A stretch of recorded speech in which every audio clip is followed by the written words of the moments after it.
கொஞ்சம் அப்படியே பாருங்கய்யா. எண்ணங்களே பாத்தீங்கன்னா நீங்கன்ற உங்க ஸ்பேஸ்ல இருந்து அந்த எண்ணங்கள் அப்படியே பொங்கிட்டு இருக்கு, அவ்வளவுதான். அது ஒண்ணு உங்களுடைய கட்டுப்பாட்டிலோ உங்களுடைய விழிப்பிலோயோ நடக்கலைங்கய்யா. நீங்க அந்த சுத்தமான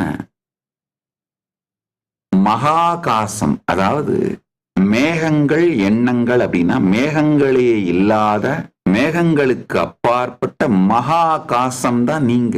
ஆகாசம் அதான் நீங்க. இந்த எண்ணங்கள் மேகம் மாதிரி, உணர்ச்சி கொந்தளிப்புகள் புயல், ஸ்டாம். இந்த உணர்ச்சி கொந்தளிப்புகள் இடி, மின்னல், மேகம், இது எல்லாமே வரும் போகும். ஆனா நீங்க அது இல்ல.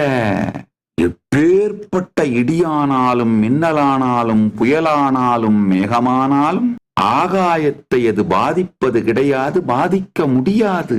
அதே போல எப்பேற்பட்ட எண்ணமானாலும் உணர்ச்சி கொந்தளிப்பானாலும் பயமானாலும் ஏக்கமானாலும் என்னவானாலும் உங்களை அது பாதிக்க முடியாது.